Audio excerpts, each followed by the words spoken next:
اکثر جب کوئی پریشانی میں گھر جاتا ہے تو ایک ہی سوال ذہن میں آتا ہے کہ بھائی سکون کہاں ملے گا؟ یہ ایک ایسا سوال ہے جو ہم سب کو کبھی نہ کبھی سوچنے پر مجبور کرتا ہے۔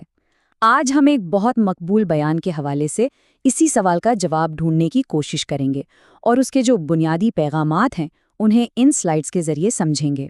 تو یہی وہ بنیادی سوال ہے جہاں سے یہ بیان شروع ہوتا ہے، اور سچ پوچھیں تو یہ سوال ہم سب نے کبھی نہ کبھی خود سے ضرور پوچھا ہوگا، ہے نا؟ کہ جب ہر طرف سے پریشانی گھیر لے تو آخر مدد کے لیے کس کی طرف دیکھا جائے؟ اچھا، تو اس سوال کے جواب میں بیان سب سے پہلے ایک کشمکش کو سامنے لاتا ہے، ایک ایسی کشمکش جو مدد مانگنے کے عمل میں ہی کہیں چھپی ہوئی ہے۔ یہ بیان ایک بنیادی تضاد پیش کرتا ہے۔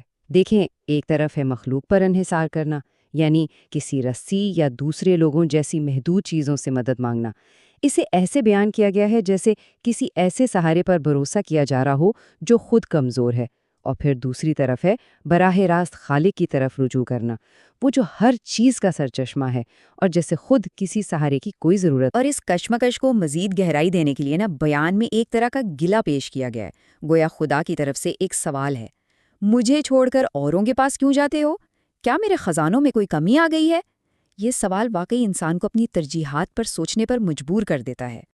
اچھا، اس نقطے کو صرف بتایا نہیں گیا بلکہ اسے ایک تمثیل کے ذریعے سمجھایا گیا ہے، یعنی دو الگ الگ طرح کی درخواستوں کی ایک کہانی شروع ہوتی ہے ایک پیاسے آدمی سے جو ایک گہرے کنویں پر پہنچتا ہے، یعنی ایک ضرورت مند انسان اپنی فوری ضرورت کے سامنے بالکل بے بس کھڑا ہے۔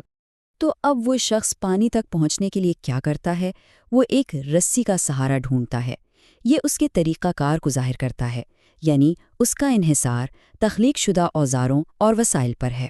پھر وہیں پر ایک ہرن آتا ہے، وہ بھی پیاسا ہے اور وہ بھی پانی تک نہیں پہنچ سکتا، لیکن وہ کوئی رسی نہیں ڈھونڈتا، وہ بس سیدھا آسمان کی طرف دیکھتا ہے اور پکارتا ہے۔ اس کا طریقہ بالکل ہی الگ ہے۔ اور ہرن کی اس براہ راست پکار کا نتیجہ کیا نکلتا ہے؟ ایک معجزہ، پانی خود بخود ابل کر کنویں کے کنارے تک آ جاتا ہے، یہ دکھانے کے لیے کہ جب سیدھا پکارا جائے تو جواب کتنا فوری ہو سکتا ہے۔ اور پھر غیب سے ایک آواز آتی ہے جو اس کہانی کا پورا سبق ایک جملے میں بیان کر دیتی ہے، تو رسی کا سہارا ڈھونڈتا رہا، اس نے مجھے پکارا۔ یہ ایک جملہ دونوں طریقوں اور ان کے نتائج کا کتنا واضح موازنہ کر دیتا ہے نا؟ تو بھائی، اس کہانی کے پیچھے منطق کیا ہے؟ اچھا، بیان کا اگلا حصہ اسی کی وضاحت کرتا ہے، اور یہ وضاحت خالق کی دو صفات پر توجہ دے کر کی گئی ہے، ایک قدرت اور دوسری سخاوت۔ خالق کے قدرت کو سمجھانے کے لیے بیان ایک چیلنج سامنے رکھتا ہے۔ سوال یہ ہے کہ کیا تمام انسان مل کر ایک معمولی سی مکھی بھی بنا سکتے ہیں؟ اور پھر بیان اس کا قطعی جواب بھی دیتا ہے کہ بھئی سارے انسان مل کر ایک مکھی تو دور کی بات، اس کا ایک پر تک نہیں بنا سکتے۔ یہ مثال مخلوق اور خالق کے درمیان جو زبردست فرق ہے اسے بالکل واضح کر دیتی ہے۔ اچھا، تو قدرت کے بعد بیان میں سخاوت کی بات کی گئی ہے، اور اسے سمجھانے کے لیے ایک اور بہت ہی زبردست مثال استعمال کی گئی ہے۔ ذرا تصور کریں کہ ایک سوئی کو ایک بہت بڑے سمندر میں ڈبویا جائے۔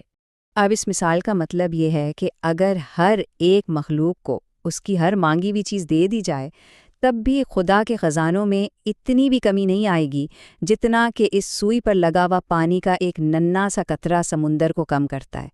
یعنی یہ لامحدود وسائل کا ایک تصور ہے۔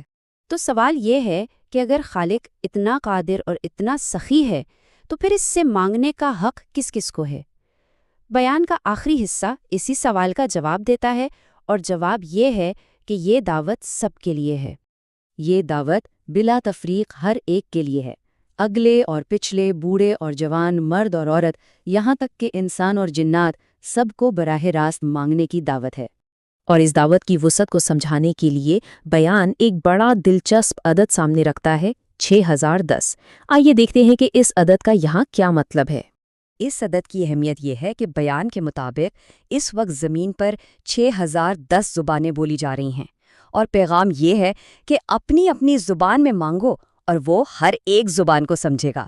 مطلب یہ کہ تعلق قائم کرنے کے لیے زبان کوئی رکاوٹ ہے ہی نہیں۔ اور یہ جو عالمگیریت کا خیال ہے نا، اس سے اس بات سے مزید تقویت ملتی ہے کہ خدا صرف کسی ایک گروہ کا نہیں بلکہ رب العالمین ہے، یعنی تمام جہانوں کا رب، اور اسی لیے یہ دعوت پوری انسانیت کے لیے کھلی ہے۔ اور آخر میں بیان کا اختتام کسی بہت بڑی یا مشکل شرط پر نہیں ہوتا۔ یہ راستہ ہر اس شخص کے لیے کھلا ہے جو خلوص دل سے رجوع کرے۔ واحد شرط کیا بتائی گئی ہے؟ صرف اتنا کہ پلٹ کر 2 آنسو بہا دیے جائیں۔ یہ ایک بہت گہری بات ہے جس پر سوچا جا سکتا ہے۔